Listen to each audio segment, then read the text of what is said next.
Session will be chaired by Professor Abdul Rahim Vijapur sir, who is the former professor of political science at Aligarh Muslim University. And in the panel we have Professor B.T. Kaul, who will be joining us through online.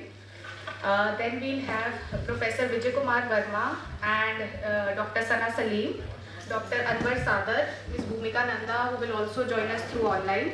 Temporary issues and challenges. So the first. It is a jointly authored paper, and the main writer, co-writer, who is also his student, to encourage her, he is asking her to make the presentation. Thank you. Congratulations that we are celebrating 75 years of Human Rights Day today, and we got the opportunity to express ourselves here. So I'll try to brief myself. Happening over there, their right to work, their right to learn, their right to information is all taken away at that point of time. And when state do cyber attacks, like when it hacked into some personal accounts like journalists or revolutionists or like human rights activities, that is more common in like Saudi Arabia and United Arab Emirates. So then they have to feel the consequences. Then they have to go through like really scrutinizing mechanism. So denial of internet is an acute denial of human rights. They are just detached from the society. And government hacking invades on right to privacy on certain other and then a certain other right of violation also happens, like your freedom of expression, your right to privacy. And he saw all his activities. So I got the last 2 minutes and I'm going to summarize it up. So like countries like China and Vietnam, what they are doing, they are using cybersecurity as an excuse to implement more control over internet so that they can limit the rights of their people. So UN General Secretary Antonio, he warned that new technologies are not so friendly. They are. It covers both man-made and nature-made. There is no doubt about that. And there is no denial of malnutrition. You can link it to any direction. Okay. So, it is very important that you have to define precisely that what qualifies as right to environment. There are several expressions on this subject: right to adequate conditions, as human rights, right to safe environment, ecologically balanced life will constitute as a right to environment. But the point is that these expressions have been challenged. Over the years, there are some scholars who are of the view that it must be right to safe environment. And what is right to safe environment? We have to decide what are acceptable risks. That this is a threshold that we cannot go beyond this. Before reaching the right to safe environment, as it will qualify for human rights concern, it is important that we have to decide right to safe environment. And here the role of science, the threshold, defining the threshold, it rests with the scientific community. Like independent reports also can be intergovernmental panel on climate change. He says that scientific reports may be challenged also. The scholars are leaning on the side that the precautionary principle, where there are threats of serious and irreversible damage, lack of full scientific certainty, should not be the reason for avoiding cost-effective measures. Then it moves in the direction of you have to do environmental impact assessment. Then we can decide that this is a safe thing, this is an unsafe thing, we can go in this direction, we should avoid this, we have to find alternatives. So on the basis of this scientific report, these assessments, we cannot say that it qualifies as human rights. The scholars are of the moral, it has to be three tests they are saying: moral, paramountcy, universality, and practicality. Okay? So these are the criteria before it can be considered as human rights concern. It has been recognized that in the Stockholm Declaration that the right to adequate conditions that guarantees human dignity, it must be there. United Nations Human Rights Council has also recognized it. Office of Human Rights Commissioner for Human Rights also recognizes that the environment is precondition of enjoyment of several human rights. So in the last 20-30 years, climate change and human rights has produced volume of literature. Yesterday, Professor Y.S.R. Murthy referred extensively to IPCC reports that this is the IPCC reports are saying that the of course predominant viewpoint is that the climate change is unequal. Okay, and it is going to derail all your achievements, what you have achieved so far. And it will severely undermine right to life, right to health, hunger, malnutrition, drought, desertification, rise of sea level. Definitely it will undermine coastal ecosystem, your food is threatened, and I was reading one report, independent report, state of that day, if temperature goes 30 degrees Celsius, then the 150 million people will be subject to malnutrition. If temperature goes this, then 150 million, 180 million will be subject to malnutrition. So this is now the entire debate on climate change and human rights revolves around fair entitlement to right to emissions. This carbon space has been treated atmospheric resource. We must have equal entitlement to this resource. Everyone should get fair share. All human beings should get fair share of their entitlement to this space. And why we should get this space fair share? Because we need to emit certain amount of greenhouse gases to secure subsistence level of dignity. We have to emit carbon to have electricity, power generation, food security. We have to emit certain amount of methane, isn't it? So subsistence emissions, there are scholars here saying that the developing countries emission is subsistence level, because subsistence level is needed to give minimum necessary, to protect human rights. Okay, then developed countries, their emission is luxury emissions. They are emitting a lot. Their per capita emission, of course, is still very high as compared to India. Of course, we are cumulatively emitting more, but our per capita emission is still very less. So emissions rights, there has to be emission rights to secure dignity of life. But this argument has been challenged by some scholars. Henry Su is in support of emission rights. There should be some human rights to emissions. That if we don't emit certain level of greenhouse gases, we cannot have dignified living. But Tim Hayward is saying that the right to human rights, we cannot have right to pollute as human rights. It is not comparable to, there are several that guarantee adequate conditions of life. It doesn't fall in that category. So Tim Hayward is against this. International community is going in the direction of emission trading. So emission trading, that you have to emit certain level of greenhouse gases, and you have to remain within the restricted quota. If you are going beyond the quota, then you have to buy credit from others to remain within the quota, allowance from the others. So this is again that it again guarantees, it again kind of emission rights is getting converted into property rights. That it guarantees that you are entitled to emit certain amount of greenhouse gases. So this is again the right to emit, right to pollute is getting indirectly as human rights. So the overall that we find that this is a contested crime. It is very easy to say that the human rights, right to safe environment, but good point is that over the last 20-30 years, there are many constitutions which have incorporated human rights, right to safe environment, ecologically balanced life. There are 100 countries, even more than that have already incorporated into that. throughout the world that is trying to link that the future generations, our children's rights will be affected. We must have some cap over emission limitation has to be there.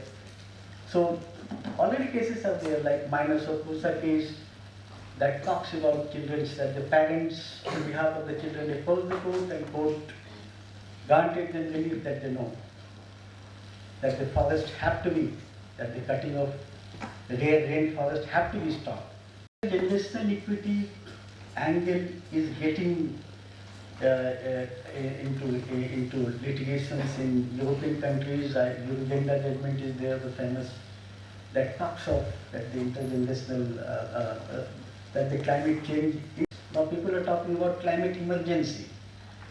So in light of that, in gender judgment you find that the Dutch government court is saying that please increase your emission cut ambition level.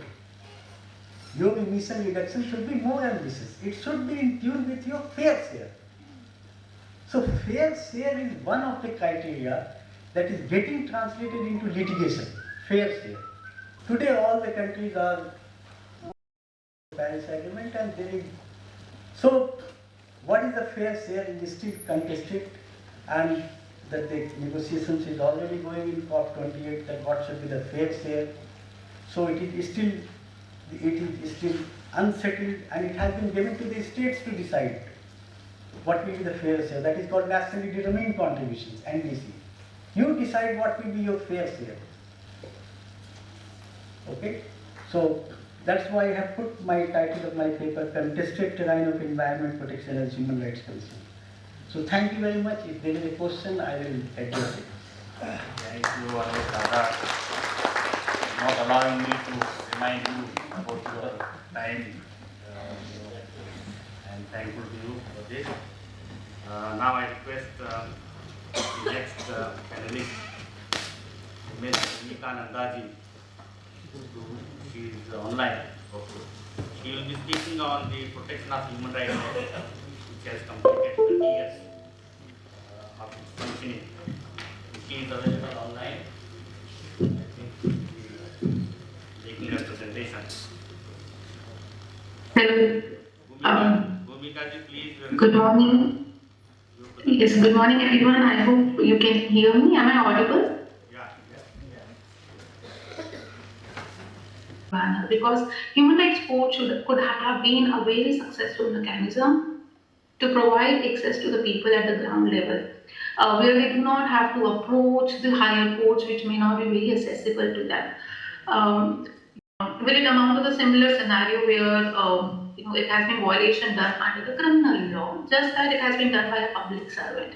Because human rights, if you look at, it's mostly state versus the individual, in fact, where the state has not granted the right or violated the right, but the state officials has done that. Secondly is that with the kind of arrangement which is there in the criminal procedure, that they cannot in fact directly assume the cases, it has to be committed to them, and that's where also the difficulty would come with the magistrate as to what all cases would go there. So the second difficulty also comes in is that if you're looking at a session court and giving the power to them to look into the human rights scenario, what would happen with regard to the public servant, where you have section 197 of the CRPC, where they have to take the permission to even able to take case against them. So that is also one difficulty whereby the session court would face whenever they try to implement this human rights violation within the Act. I do not have any specific cases with regard to the session judge which have been dealt recently, but the cases which have been come from the Supreme Court are where the Supreme Court is still saying, looking into that it has not been implemented, and giving recommendation on recommendation, asking the state mechanism to pull up their socks and then start building on the human rights courts in the district.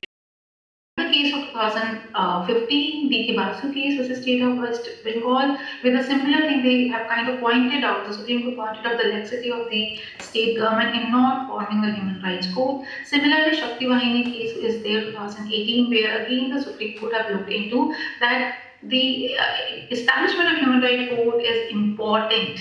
It's a kind of a significant opportunity to protect both dignity and liberty of the individual in a timely fashion and grassroots level, and that has not been done, and that's there they are talking about how it has not been successful in terms of implementation of human rights. Similarly, the 2019 case is there where the Supreme Court has ordered in Punjab State Human Rights Commission versus Jatram case, asking that it's not that we do not have a lack of, we do not have proper infrastructure or we require a lot of additional infrastructure to create that. We already have that.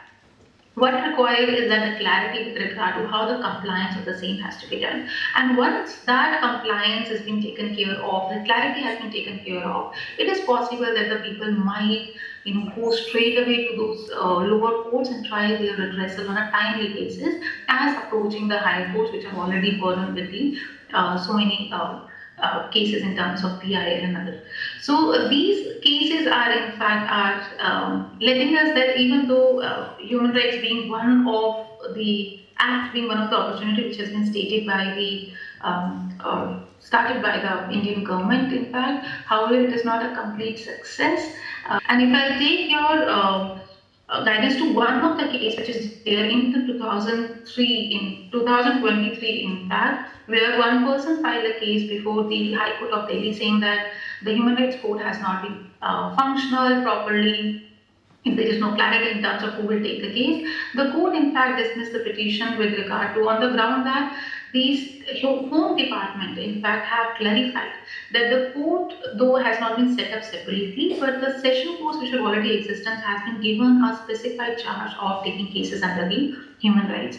And also the public prosecutor, additional public prosecutor of Directorate of Prosecute has also been given, has been attached to these additional session judges to take up the matter with regard to human rights violation. So with all these cases which have been filed, a little bit movement is there going forward for the implementation of this human rights codes.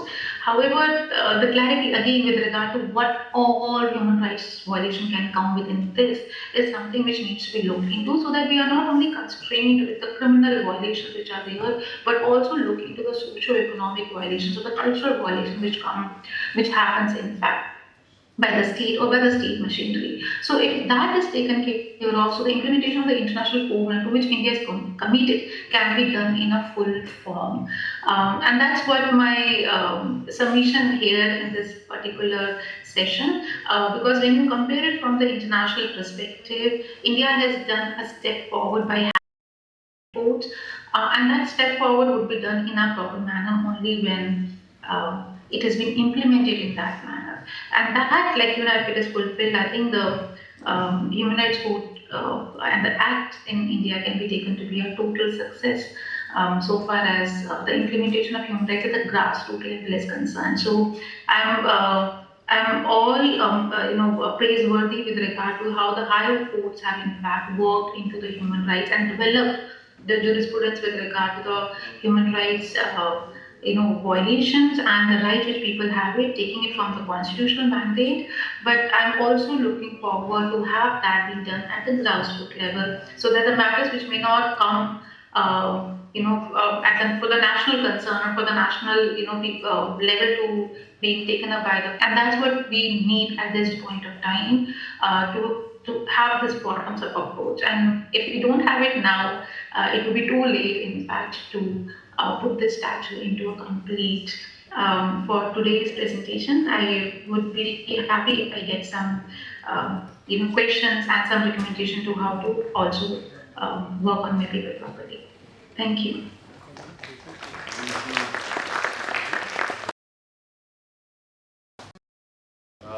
Friends, she is online.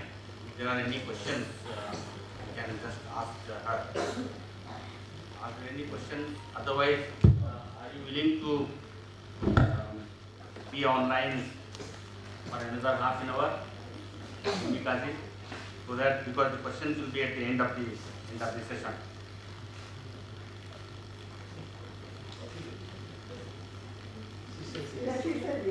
Okay, thank you. The problem is with this digital technology, I have to turn this side and show my back towards you. That I can't do. That is a problem with digital presentation. Though she is in, I think, Greater Noida, she could have come here Bennett University is just some 20-25 kilometers away from here. Anyway, now I request the next panelist, Dr. Kanika Sharma from Society, Real Society of International Law, Victims of Crime and Human Rights. That is the title. Respected Chair and all the dignitaries, chosen a very specific topic, protection and redressal of victims of crime and human rights violation. As we know, we often, when we study crime or criminal law, the focus is on the criminal always. The rights of criminals, they are specifically given under the Constitution and protected the Supreme Court and High Courts as well. When we talk about the victim, so we have very limited rights for the victim, and always the judiciary has come up with the evolution of on the subject of victimology. So it was not there, the concept of victimology and victim oriented approach was not there. The only crime and criminal oriented approach was there. That is why I have selected this topic, because I have 2-3 cases in my mind which have about their rights and how the fear in their mind of getting the justice in time and the victimization of the victims. Last time the concept of victimology was mentioned by American scholar, and his name was Frederick Wertham. He was American psychiatrist, and after this later works of Hans von Henting and Benjamin Mendelssohn which have developed the victim study, and the focus was more on the victim oriented approach. But when we talk about the specific convention or any legislation on the protection of rights and redressal to the victims of crime and human rights violation, what we found that yes, UDHR, Universal Declaration, it talks about the effective effective remedies, ICCPR political rights. It do mention for the effective remedy for all and speedy justice for all. And in addition to that, Goal 16, it also we don't have any international convention on the protection and redressal of human rights violation victims, and victims of abuse of power was discussed. And the 4 basic principles were discussed in this declaration related to the access to justice, fair treatment. The High Court further said that the probe was botched off and basic norms of collecting evidence had been brazenly violated. So what does it mean? It means that the rights, the human rights of the victim, the violation starts at the time when the crime is committed. The victimization before the court and all over through the trials. Very important theme from the perspective of victims. We will take up some of this later, and I request the last panelist, Mr. Rajat Banerjee, to speak on the testimony of electronic person. Does it violate human rights?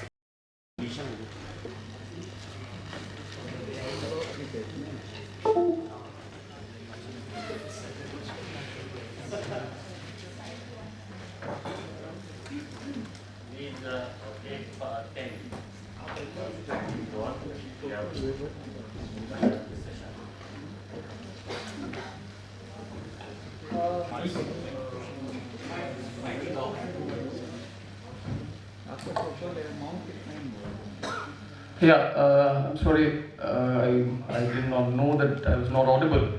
A very good morning to one and all present here, the distinguished panelists, the students, the faculty professors, including the senior professors, and on this auspicious Human Rights Day.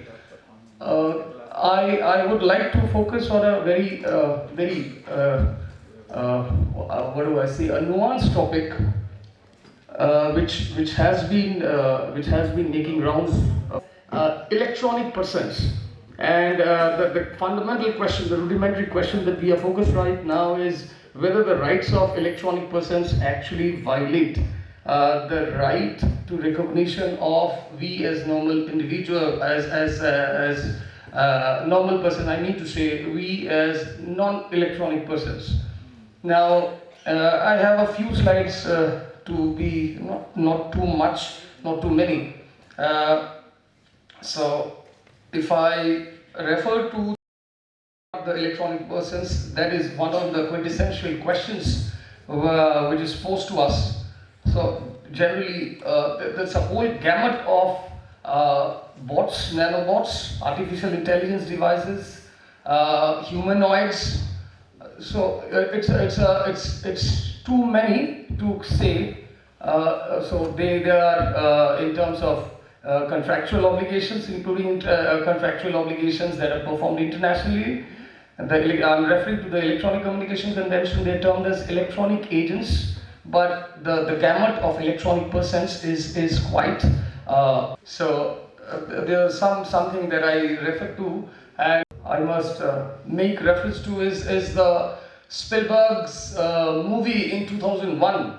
So that was agents maybe 2,000 years down the line. If for example, there are possibly lesser chances.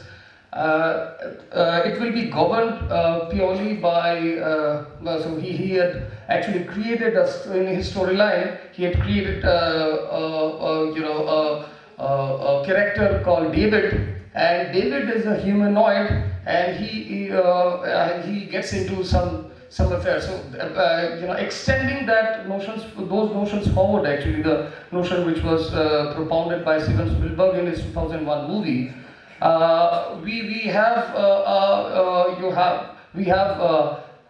robots being created, humanoids being created across the world. All of us, I believe, are possibly aware of the fact that in 2015 there was an incident in Germany wherein one person was. A 22-year-old worker was killed by a robot, and there have been other instances wherein people have been actually affected, their rights and liabilities have been affected because of the intervention of the legal electronic persons or electronic agents. Now that actually opens up to the broader question of, we also may make passing references to the 2017 European Parliament resolution.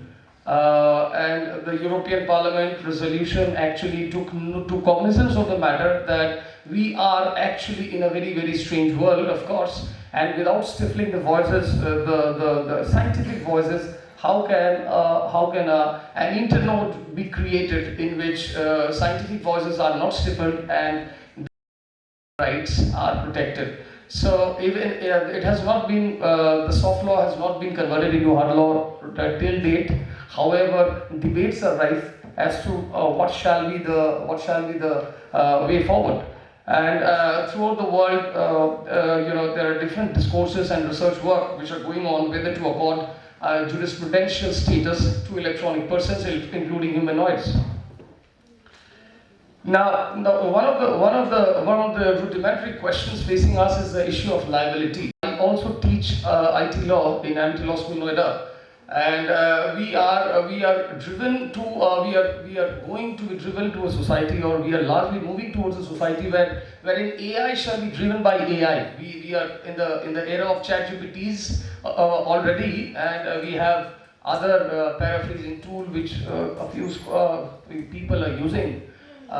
Fortunately or unfortunately, but the main quintessential point that is supposed to be discussed is that we are creating an interface. I believe Ms. Sana had also pointed out that we are largely becoming technical, and we are not afar from a regime where the AI shall be driving the AI, and the point is about determining the liability regime then. Actually, right now, the liability is largely vested out to either the owners or the manufacturers world, and we have strategic systems and processes which can operate themselves. And they gather intelligence, they gather data, they gather military data, investment data, data relating to finances, many others. So what if we are driven to this world, and how shall the liability regime shall be fall? Now, this is actually a large part of creating and revisiting the jurisprudence of AI and electronic persons actually falls on us, the liability largely falls on us. When the world was open to international trade and investment, post the Glasnost and Perestroika and post the 1992 opening and restructure of the economies and the LPG regime, we have in order to facilitate international trade, we had said that we will open it to the electronic agents, and we must ensure functional equivalence and technological neutrality. So we must so if in competing technologies, we must not choose between technologies, and we must also treat any form of electronic communications entered into by electronic agents as functionally equivalent. So we are largely in a digitized world. So in a larger way, the theory of functional equivalence, of course, it created a poise, it created a good demeanor in us, saying that we are creating an unequal society, and we are giving equal pedestal to the electronic documents that we are creating. However, if we look at it beyond the scenes, through the Benthamite panoptic prism, we will see that it has worked to the detriment. Moving to the theory of functional equivalence, which is also embedded in section 10A of the IT Act 2000, and which came through the 2008 amendment, and later on, which also has been encapsulated in Article 12 of the ECC Convention, the Electronic Communication Convention. So it embeds. So there is a tension in the theory of functional equivalence itself. This is what my argument is in this paper. And of course, the theory of technological neutrality is another issue.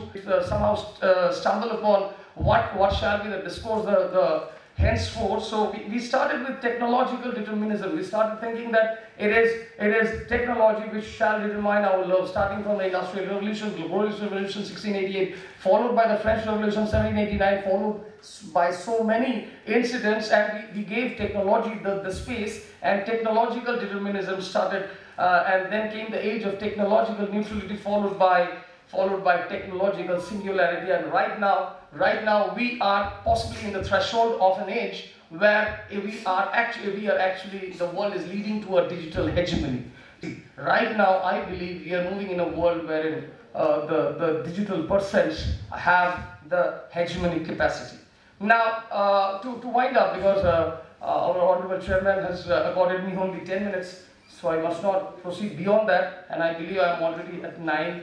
And so there are generally there's a whole discourse on this, the negative and the positive theories. So the positive theory is a scientific theory of electronic persons, which says that the electronic agents, the robots, the humanoids are the subjects of law, and they must be accorded jurisprudential status. So with this, I make my grounds very clear, because as a law faculty, I need to take